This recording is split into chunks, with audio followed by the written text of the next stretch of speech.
नामवर साइंसदान और मशहूर कालम निगार डॉक्टर अब्दुल कदीर खान अपने एक कालम में लिखते हैं कि मैं 2 बार मिस्र गया और काहिरा में दोनों बार एहराम मिस्र की सैर की। पहली मर्तबा हम मिस्री हुकूमत की दावत पर चंद साथी गए। बाद में मैं अपनी फैमिली के साथ सफीर पाकिस्तान अनवर कमाल की दावत पर गया। एहराम मिस्र की तामीर में इस कदर साइंसी राज पोशीदा हैं कि मैंने चाहा कि आपको इनसे आगाह करूं। जो पत्थर एहराम की तामीर में लगाए गए हैं, इनका वजन 2 से 15 टन तक है। एहराम में तकरीबन 30 लाख पत्थर लगाए गए हैं। फिरौन के कमरे की छत पर जो पत्थर लगा है, इसका वजन 70 टन है, यानी 70,000 किलोग्राम। और आज तक कोई ये हल पेश नहीं कर सका कि किस तरह बनाने वालों ने इतना बड़ा और वजनी पत्थर छत पर लगाया।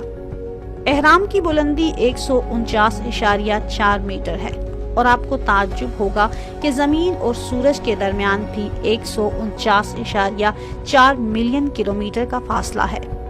एहराम के अंदर जाने का रास्ता एक सितारा यानी शुमाली पोल की सिमत बतलाता है और अंदरूनी रास्ता सख्त सितारा की जानिब इशारा करता है, जिसका जिक्र सूरह नजम की आयत नंबर 49 में आया है। अगर आप गोश्त का ताज़ा टुकड़ा एहराम के कमरे में रखेंगे तो वो सड़ेगा नहीं बल्कि खुश्क हो जाएगा। ये राज आज तक राज ही है। एहराम के मुहीत को अगर इसकी ऊंचाई से तकसीम किया जाए तो ये 3.14 के बराबर है, जो रियाजी और फिजिक्स में पाई के तौर पर इस्तेमाल होता है। यानी अगर किसी दायरे के मुहीत को इसके कदर से तकसीम करें तो ये अदद मिलता है। ये नाकाबिले यकीन करिश्मा है। रात के वक्त एहराम चमकता है क्योंकि इस पर बरकी रंग की पॉलिश की गई है। जिस तरह बाज घड़ियों का डायल रात को चमकता है क्योंकि इसकी सुइयों और नंबरों पर ताबकार धात रेडियम के रंग की पॉलिश होती है। तीनों एहरामों की लाइन आसमान में चमकने वाले सितारों के मतवाजी है। साल में एक दिन सूरज की शुआएं एहराम के अंदर दाखिल होती हैं। ये दिन फिरौन की पैदाइश का दिन है।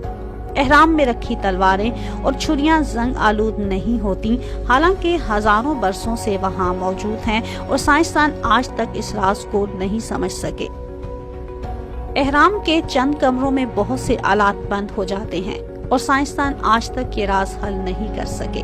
ताज्जुब की बात है और राज है कि तीनों एहरामों से जो लकीर गुजरती है वो बहरे ओकियानूस में वाक़े बरमूदा ट्रायंगल और बहरुल काहिल में वाक़े फार्मोसा ट्रायंगल को आपस में मिलाती है। ये दोनों जगहें अपनी अजीब खसूसियात की वजह से बहुत मशहूर हैं। यहाँ हवाई जहाज, बहरी जहाज गायब हो जाते हैं और कंपास काम करना बंद कर देते हैं। बड़े एहराम में 3 कमरे हैं, 2 जमीन से ऊपर हैं और एक जमीन के अंदर है। और कहा जाता है कि मिराबू नामी शख्स माहिर इंजीनियर ने ये एहराम तकरीबन 20 बरसों में बनाया था और 1 लाख मजदूरों ने इसकी तामीर में जान खोई थी।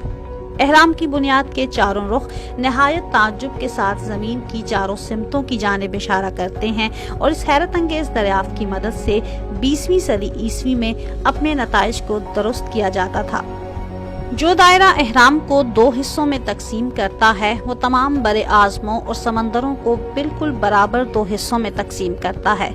इनका रकबा एक दूसरे से बराबर है।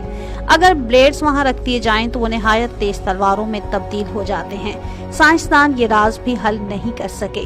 साइंसदान कहते हैं कि जो बातें आज तक पुरानी चीजों और राजों से मिलती हैं वो समंदर में कतरे के बराबर हैं।